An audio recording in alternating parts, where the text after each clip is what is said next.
Welcome, everybody, to Cup with Gup on this Wednesday, September 22nd, 2021. Feels kind of weird. Like my schedule's off because the Ryder Cup is Friday with the golf, so I feel like I need to have everything done tonight, but it's even worse this week because most of the work's going to come after at latest 8 o'clock Eastern tomorrow. Hopefully they release the pairings a little early in the opening ceremonies. Obviously, we got college football, NFL going on, so we'll have things to keep us busy. But the earlier we have those pairings, the better to kind of finalize things for our DFS needs this week. Use the code CUP, get 15% off any package, which includes a 7-day free trial. Nice week to come check us out. Did a preview tutorial on the Ryder Cup tool that I built. Built it in 2019 for President's Cup, just updated it to fit this year's Ryder Cup format. Yesterday on Cup with Gup, if you want to go check that out, I think it's highly worth it. Even if you're doing 3 lineups, I think to play around, I'll get more into it in a minute, to play around with combinations of results and then looking at, however you think it plays out, what is the points? Because at the end of the day, yes, you got to get the most points within the $50,000 limit. And what options give you that? What kind of results give you that? Many different scenarios, obviously, and it's going to be a little hard because we're at, the best case, we are going to have, the first 4 matches Thursday night, but that still leaves, 4, 8, 12, 24 matches, including the singles on Sunday, of which the singles don't matter because that's obviously everybody's going to play one. We just don't know who's playing who. So to project winner versus loser is kind of a crapshoot. But 3 more 4-team matches that we can guess where we think we are, but you're still kind of a crapshoot there. But I do think with the tool and then some things I'm going to go through this pod, as well as I'll have an article up later today for the premium members, going through some strategy and some thoughts and a couple ways I think things could play out and how we could attack those potential scenarios. We'll be out for that. And then tomorrow, once we get the pairings, I'll probably do what we would call Gup's final thoughts. And I may go live if we have enough interest tomorrow night after the pairings come out to talk, get your questions. But worst case, I'll do the Gup's final thought and betting stuff that I'm waiting on to see the pairings tomorrow evening. So I'd make sure to kind of plan around, make the wife happy before get the kids rolling and all that, and plan on a little bit later night because they tee off at 7 a.m. Eastern. So pretty much need to lock everything in that night. I'll have the listener league for the Ryder Cup and NFL in the audio pod today. If you want to get in there, that would be great. There's only 200 spots for the Ryder Cup. Made it small, but wanted to give some guys things. Not filling up real quick, so help me out there. Let's get that full. I know a lot of people like to wait till they're actually building lineups, stuff like that. And this week you're really waiting till Thursday. I don't think I'll worry about it filling up. NFL is already almost a third full, so you might want to hop in there as well. Rate and review us on iTunes. It goes a long way. Any of these giveaways I do, especially the big ones, so the Masters, NFL week, when we get to the playoffs and college football and all that kind of stuff, the 2 biggest things I look at are people that have rate and reviewed us, give us some nice words, and then subscribe to us on YouTube and like the videos, plus being in the comment section, helping us out there.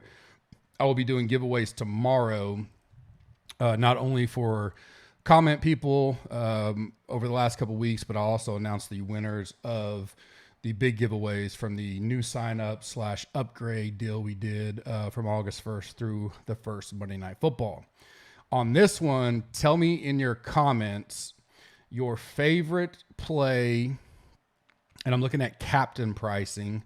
Now let's look at base pricing. Your favorite play under $8,000. So there is, when you look at base pricing, there's 15 guys you can look at there. Tell me your favorite play under 8K in the comment section. That'll get you in to tomorrow's drawings and more as we go down the week.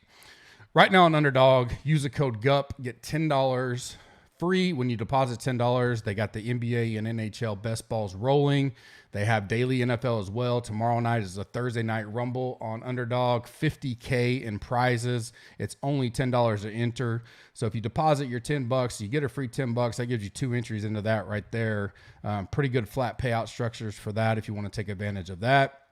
Monkey Knife Fight. Both of these will be in the description, or you can go to gupscorner.com/affiliates, click the link, use the code GUPS, GUPS, get a free $100 match, 100% match up to $100. So you want to put 20 in, you get 20, 50, 50, 100, 100. Been on a little bit of a roll there, doing well, making some money. Tomorrow on Cup with Gup, I will, or probably coin flip, one or the other. I'll give my Thursday night picks, Thursday night football picks for Monkey Knife Fight. Then Thursday and Friday, we'll look at college football props that I like for Friday and Saturday's game that is new to their market. I think we can capitalize on that using Bobby's information, the GC Warrior Room information, then my personal thoughts as well. And then this Saturday, UFC prize pool knockout contest. If you enter a contest, $5 or more, pick 3 fighters that get a KO or TKO. You get entered into the grand prize of $2,500. So 2 people pick them right, that's $1,250 each. If there's 10 people, it's still $250 free just for having 3 guys in that contest. Any contest, $5 or up, they get a KO or TKO. So that's pretty cool. Probably take advantage of that, reading some of Tommy's information as well. And as I mentioned, I'll do all the giveaways tomorrow, so pay attention to those podcasts as they drop. All right, PGA. Normally this would be kind of final thoughts day, but it's more of deep dive day. It just stuff that's happened overnight. This morning, practice teams. Euro was Rahm Garcia and then Lowry Hatton, Casey Westwood, Rory Poulter. Those 4 were together. Obviously, the first 4 I mentioned were together. Wiesberger, Hovland, Fleetwood, Fitz were a foursome. Looked like Wiesberger and Hovland were going to play together in Fleetwood and Fitz. USA, Xander, Cantley, Spieth, JT, no change there. DCham, English, Morikawa, DJ, no change. Berger, Scheffler, Brooks, Finau. So really the change on the USA side was DCham and English switching, going together, and then it looks like Berger and Scheffler going together. No definitive that that's the twosomes there, but the consistency, at least in the same foursomes, from Tuesday, pressers, all that for the USA has been Xander, Cantley's always been together with Spieth and JT. Morikawa and DJ have always been together. And then Brooks and Finau have always been together. Doesn't mean we're locked into anything. Because that final pairing today, you could have Brooks and Berger, right? Both FSU guys, and maybe Scheffler, Finau. So we're still, watching that stuff. Euro, it's kind of interesting. I think, I'll get to my notes here just in a second. It is alternate shot Friday morning. I said that, but I heard of some other pods, even Kenny Kim, and I reached out to him. I was like, do you have any other source? Because I just went by the website. I thought, because USA has a choice, they can pick, and I thought they'd probably pick best ball because that's what they do better historically. But they did confirm it is alternate shot Friday morning, and that's how I've been planning this whole week.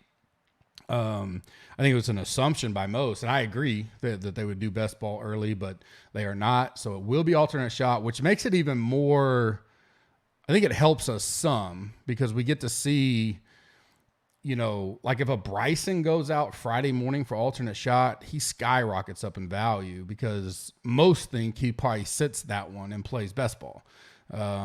Not many people probably want to do alternate shot with Bryson.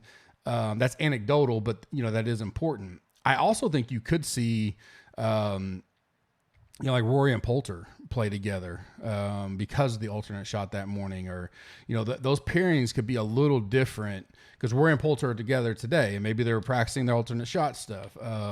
Casey and Westwood are together. Rahm and Garcia. So maybe today is let's practice alternate shot type stuff, and here's what we think. no guarantee, no nothing. I mean, I'll be watching every press conference, Golf Channel's on basically all day, trying to pick up on any tidbits. But I don't think none of us will know for sure until we get to Friday morning. But it is, we'll get tomorrow. They'll have one more round of practice. Don't know if they're going to do full rounds tomorrow or rest a little bit with the big weekend coming up. We'll find out more on that. Other notes for me, one thing to mention, I don't know if anybody's really mentioned this. You do not have to have someone from each team. You can play 6 USAs in one lineup and 6 Euros in a lineup if you want. Unlike Captain Showdown, if you play Captain Showdown in football, like, Monday Night Football or whatever, you couldn't have picked all Packers. You have to have at least one Lion.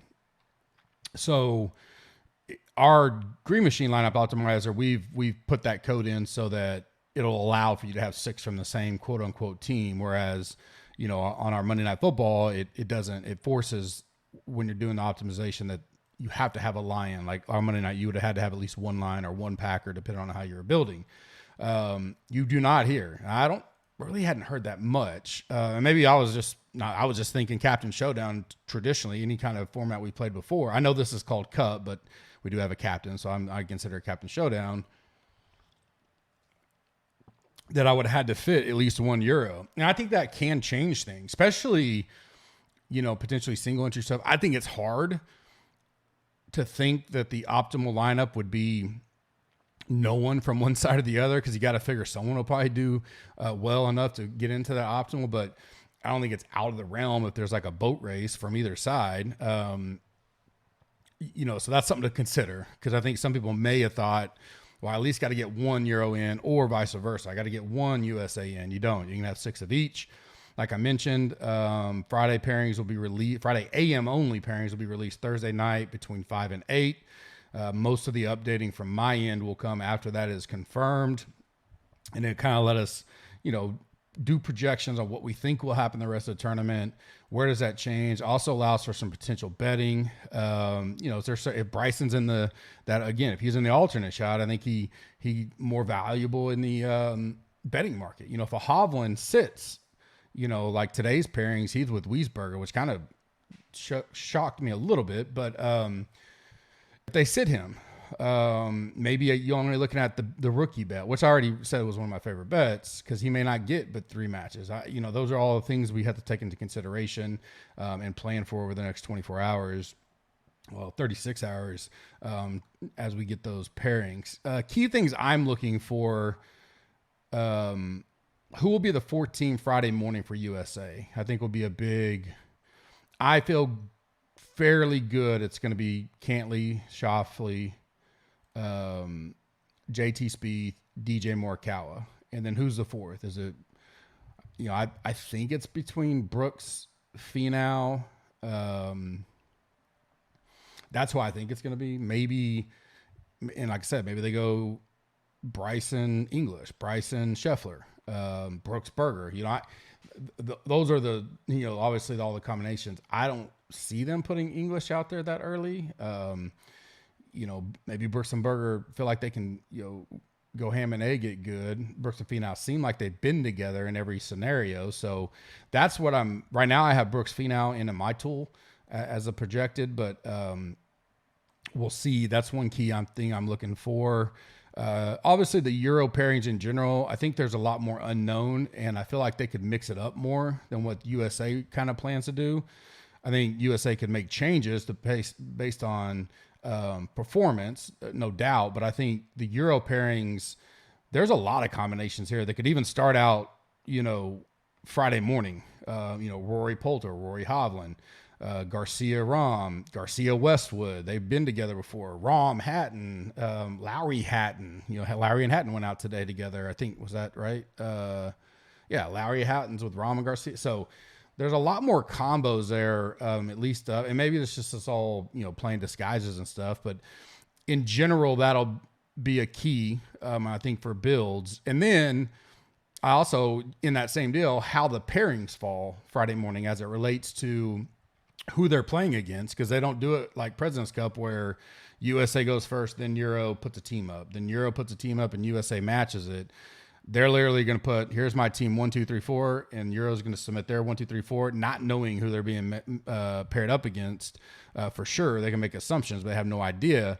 And the main reason for that is you could have some potential leverage as it relates to chalk. For instance, let's just say they go Rory Poulter because they played the foursome together back in 2018 out the gate, and the random pairing puts them against Cantley and X or JT and Spieth.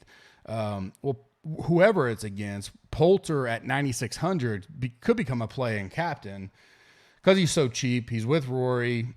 It may be more advantageous if he is paired up against what we would think would be chalk, which I would think would be one of those top three pairings: Cantley, Xander, JT Spieth, maybe DJ Morikawa. I think DJ Morikawa would sit at least one session where the other two have a potential to play all four before the singles. So that could be a leverage spot, based on how those fall.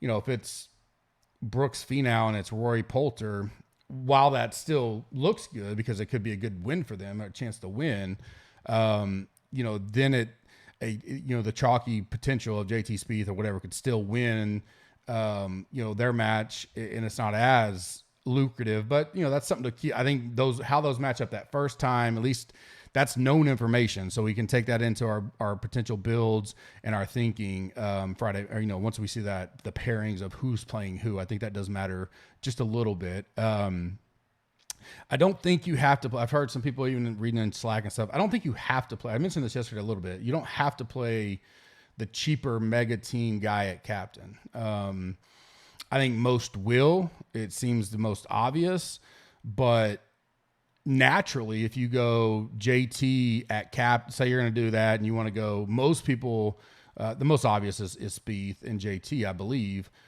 Most people are going to save the $900 and go Spieth at captain. So if you go JT at captain, automatically it's going to make your builds different than a lot of people because you don't have as much money. Things get, they just naturally are different. And then the other deal is if you think, JT because they're going to score the exact same up until Sunday. So if your thinking is, I feel like JT's a lot better in the singles, even if they go 3-1 matches, I like his chances better. It may be worth paying up the $900 to have that leverage. Plus, you're just being different than everybody else. Similar with Cantley, Schauffele. I'm not as strong that they're going to get, guaranteed 5, probably get 4. Feel good about them getting 4. They're only $600 difference. So when you're looking at the captain price, so it's not, earth shattering to go Cantley and some captain prices. I also don't hate the idea. I mean, what if you're building, a little, I'm going to have a bunch of subsets in my MME builds based on different scenarios, but you could have a very similar subset and have some Cantley, some Schauffele for sure, so that maybe they do dominate. And if they get to Sunday and they both have done well, obviously played every match together, now it may not matter who wins. You may have some good outs that way. Now that's more if you're doing MME because you're going to have a lot of builds, but that's definitely a way you could get different this week. I just think it's not a lock. You have to go the cheaper route. And don't think your team stacks have to be a captain. If you like a couple teams, but unsure on how some of the other guys you like are going to turn out for sure, you could still let's use Hovland, for instance, or even Rahm. We don't know who all Rahm partners are going to be. We can assume, but he may have multiple partners this week just based on the format. He may play, alternate shot with Garcia and best ball with Hatton, and he may play all 4, but those two are going to be paired up with him differently. I wouldn't be afraid if you do Rahm captain, which, is expensive, to will off of that captain pick with the 2 potential you think he may be paired up with. Probably very unlikely that you see anybody play with 3 different people. Certainly have some guys that may play with 2 different people. So I think you can do a will there and captaining those guys, especially like a cheaper guy. So say you like Hovland this week, but pairings come out Friday morning. We're like, I have no idea. Maybe he's not even in there. So that downgrades him some, but let's say he does make the first day. That makes him pretty valuable, but we have no clue how his rotation is going to go. I wouldn't feel like I have to lock in Hovland and whoever. Let's say he's with Rory, just for instance. I don't think you have to have Rory in every lineup with Hovland at that point because I think they could rotate. I think Rory may go out with Poulter that first day because alternate shot. But again, that's some of the things we got to plan for, be prepared for when the pairings come out. But work through it. Some 2018 notes. I just thought, because I feel like, and I've only listened to a few things and read Twitter and read articles and stuff, and our Slack. I feel like a lot of people play all 5 or 4. And just like 2018, now again, different captains, a lot of the same players, but some different. In 2018, only 2 USA guys played 5 matches, JT and Spieth. Only 3 Euros played all 5, Rory and then Mollywood, Molinari and Fleetwood. And I don't think, had Molinari and Fleetwood not been absolute fire, I would assume, which could be dumb, that their initial, they wouldn't have played all 5 had they not been fire, which could happen this year with another team. So that's something to keep in mind. 4 USA guys played 4 matches, 3 Euros played 4 matches, 5 USA guys played 3 matches, 5 Euros played 3, including Rahm. So don't think like just because and he, this is 2018. He wasn't near as touted as he is today, but I don't think they have any guarantee that like a Hovland has to play all 4, at least 4 or 5, because he's one of the better talents in the field. I think they're more about the team and what's best for the team, than getting certain people there for sure. 1 USA played 2 matches. That was Lefty, and 1 Euro played 2, which was Olsen. So most of the field got 3. And a lot fell right in that 4. Very, the limited played all 5. So, I would kind of think about that as you're building your scenarios, that I wouldn't try to fit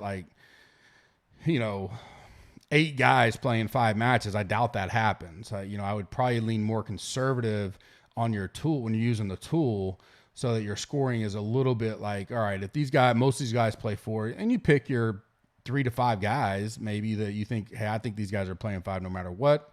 And certainly work through the scenario, and then rotate the scenarios so that if you're building multiple lineups, you can go, all right, what if Bryson goes out and he does play 4? What's the difference in him playing 4 versus 3? And if he plays 4, who am I dropping? Who naturally feels like they're going to drop? I know you could do this forever trying to get all the scenarios, but I think the tool will help you for sure.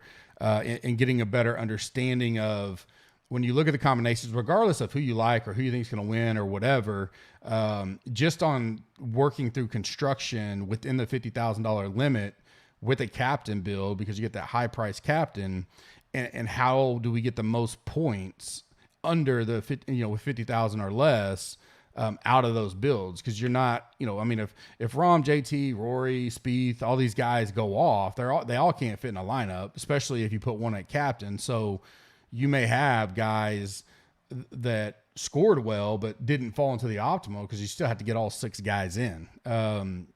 So working through different scenarios there, and you may have to take a few chances. You may have to go, all right, if Finau goes out Friday morning with Brooks, maybe one of those 2 I put at captain, because you get a huge discount there. Or maybe do lineups with both.